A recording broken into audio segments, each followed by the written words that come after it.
हरे कृष्णा, राधे राधे दोस्तों। छठ तिल एकादशी माघ मास के कृष्ण पक्ष में पड़ने वाली एकादशी को कहा जाता है। छठ तिल एकादशी इस बार 25 जनवरी 2025 दिन शनिवार को रहेगी। इस दिन 6 प्रकार से तिलों का प्रयोग किया जाता है। सबसे पहले नहाने के पानी में थोड़े से तिल मिला लीजिए। साबुन की जगह आप तिल का उपटन लगाकर ही स्नान करें। उसके बाद तिल से तर्पण किया जाता है। तिल से ही जोत में थोड़े से तिल डाल दीजिए, इससे आपका तिल का हवन हो जाएगा। इस दिन तिल खाने भी जरूर चाहिए और तिलों का दान भी अवश्य ही करना चाहिए। इस तरह से 6 प्रकार से तिल का प्रयोग किया जाता है। इसकी पूजा विधि के लिए फ्रेंड, सबसे पहले सुबह आप जल्दी उठ जाएं। उसके बाद नहाकर साफ सुथरे धुले हुए वस्त्र पहने। उसके बाद सूर्य भगवान को जल अर्पित करें। जल जब सूर्य भगवान को दें तो उस जल में भी थोड़े से तिल मिला लें।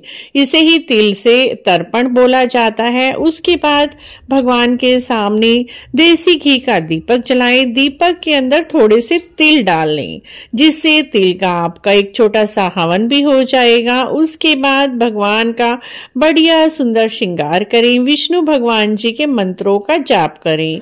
ओम नमो भगवते वासुदेवाय मंत्र का आप 108 बार जाप कर सकते हैं। भगवान जी की आरती करें। भगवान जी को बहुत ही अच्छे बढ़िया बढ़िया सुंदर सुंदर चीजों का भोग लगाएं। इस दिन तिल की बर्फी, तिल के लड्डू, तिल की गज्जक, इन तरह की चीजों का भगवान जी को भोग लगाएं और ये सब चीजें आप दान भी करें। तिल के लड्डू, तिल की गज्जक, तिल की रेवड़ियां, जो भी आप चाहें वो आप अवश्य ही दान करें। उसके बाद जब आप व्रत में फल आहार ग्रहण करें, उस समय थोड़े से तिल आप अवश्य ही खाएं। किसी भी रूप में आप तिल खा सकते हैं। तिल का लड्डू खा लीजिए, गज्जक खा लीजिए। इस दिन व्रत कथा भी अवश्य ही सुने। छठ तिल एकादशी की व्रत कथा भी हम आपसे इसी वीडियो में शेयर कर रहे हैं। कथा इस प्रकार है।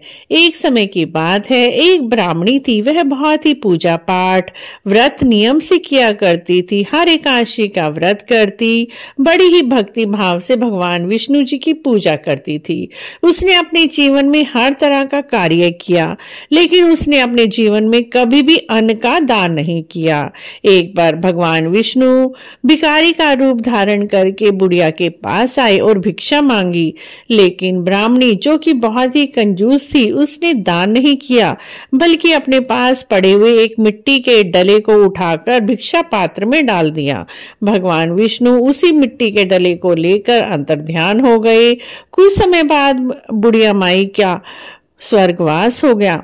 वह स्वर्ग में गई तो उसे बहुत ही बढ़िया महल रहने के लिए मिला, लेकिन उसके महल में खाने के लिए कुछ भी ना था, जिससे बुढ़िया बहुत ही अप्रसन्न हो गई। उसने भगवान ही विष्णु जी को स्मरण किया। भगवान विष्णु जी ने कहा, बुढ़िया माई, तुमने अपने जीवन में कभी भी अन्न का दान नहीं किया है। तुमने एक बार मुझे मिट्टी का ढेला दान किया था, इसीलिए तुम्हें रहने के लिए इतने सुंदर महल की प्राप्ति हुई है। तब बुढ़िया माई ने भगवान से कहा, भगवान जी, अब मुझे अन्न कैसे प्राप्त होगा? तब विष्णु भगवान बोले, तुम महल का दरवाजा बंद करके बैठ जाओ। गंधर्व कन्याएं आएंगी, खटखटाएंगी, तब तुम तभी दरवाजा खोलना जब वो छठ तिल एकादशी की आपको पूजा विधि बता दें।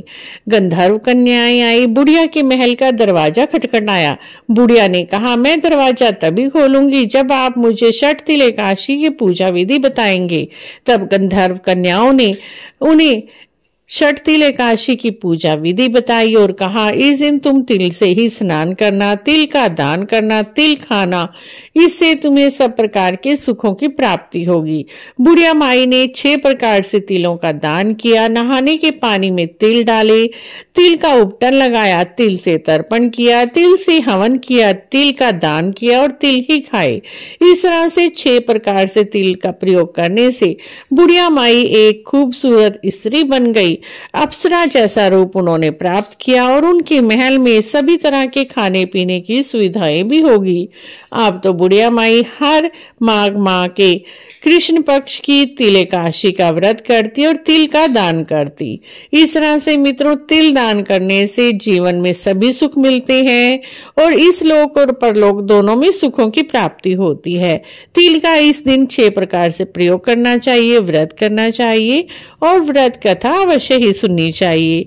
आशा है आपको तिल चौथ षट तिल व्रत की यह कथा अच्छी लगी होगी। अच्छी लगी है तो आप हमारे चैनल को जरूर सब्सक्राइब करें, लाइक करें, वीडियो को शेयर भी करें, कमेंट भी जरूर करें। राधे राधे मित्रों।